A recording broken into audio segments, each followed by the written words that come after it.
Assalamualaikum warahmatullahi wabarakatuh. Perkenalkan, nama saya Ifka Maharani, jurusan Pendidikan Agama Islam dengan NIM 22101214 semester 4, Fakultas Ilmu Tarbiyah dan Keguruan.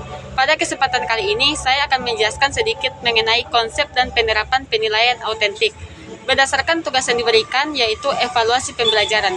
Langsung saja kita masuk pada inti pembahasan. Pengertian penilaian autentik. Salah satu dari karakteristik kurikulum 2013 adalah penilaiannya menggunakan pendekatan autentik.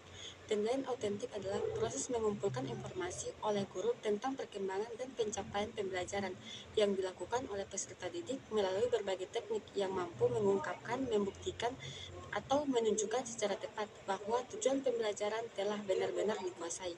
Dari beberapa pendapat di atas, dapat kita simpulkan bahwa penilaian autentik memiliki beberapa ciri, yaitu yang pertama, penilaian dilakukan dengan mengumpulkan bukti-bukti hasil belajar yang telah dicapai oleh peserta didik. Yang kedua, penilaian dilakukan dengan menggunakan banyak teknik yang mampu menunjukkan hasil belajar siswa. Yang ketiga, penilaian dilakukan terhadap seluruh aspek peserta didik, terutama kemampuan peserta didik dalam menerapkan pengetahuan dan keterampilannya dalam kehidupan nyata di sekitarnya. Dan yang keempat, penilaian dilakukan secara komprehensif untuk menilai dari masukan, proses, dan keluaran yang mengukur hasil belajar peserta didik. Selanjutnya yaitu bentuk-bentuk penilaian autentik. Mengacu pada kurikulum 2013, ada beberapa teknik penilaian hasil belajar yang dapat digunakan berdasarkan kompetensi intinya, dari mulai kompetensi sikap, pengetahuan, dan keterampilan. Berikut ini adalah bentuk-bentuk penilaian autentik berdasarkan kompetensi inti. Yang pertama yaitu kompetensi sikap. Dalam kurikulum 2013 ada dua kompetensi sikap yang harus dikembangkan, yaitu sikap spiritualitas atau religius sebagai kompetensi inti pertama dan sikap sosial sebagai kompetensi inti kedua. Yang kedua, kompetensi pengetahuan.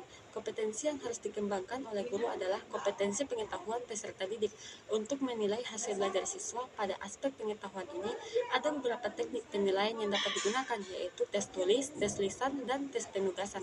Yang ketiga, kompetensi keterampilan. Kompetensi yang harus dikembangkan oleh guru adalah kompetensi keterampilan. Ada beberapa teknik penilaian kompetensi keterampilan yang dapat dilakukan, yaitu teks praktik, mengerjakan proyek, dan penilaian portofolio dengan instrumen penilaian daftar cek, checklist, skala penilaian, dan rubrik.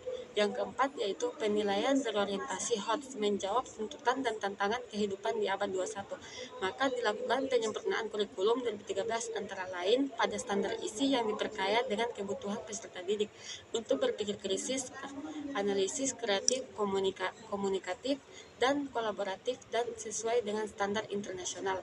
Sedangkan pada standar penilaian sejarah, dengan pengembangan pada standar isi pengembangan, instrumen penilaian diarahkan kepada pengukuran kemampuan berpikir tingkat tinggi.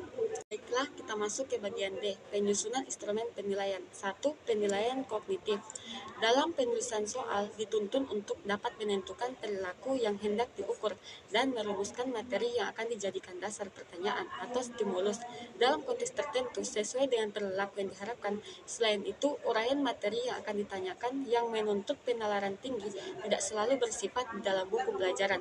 Oleh karena itu, dalam penulisan soal HOTS dibutuhkan penguasaan materi ajar, keterampilan dalam menulis soal, konstruksi soal, dan kreativitas guru dalam memilih stimulasi soal sesuai dengan situasi dan kondisi daerah di sekitar satuan pendidikan. Yang kedua yaitu penilaian sikap. Sikap adalah perasaan, suka atau tidak suka, yang terkait dengan kecenderungan seseorang dalam merespons sesuatu objek. Sikap merupakan ekspresi dari nilai-nilai atau pandangan hidup yang dimiliki oleh seseorang. Yang ketiga yaitu penilaian keterampilan. Dalam proses penilaian keterampilan, sudah tentu ada aspek HOTS dalamnya. Contohnya, penilaian adalah teknik praktik, produk, dan proyek. Karena dalam proses tersebut ada kreativitas, ada proses transfer of knowledge, dan ada proses penyelesaian masalah. Jadi, proses penilaian keterampilan bisa mencakup aspek transfer of knowledge, critical thinking, and kreativitas, serta problem solving.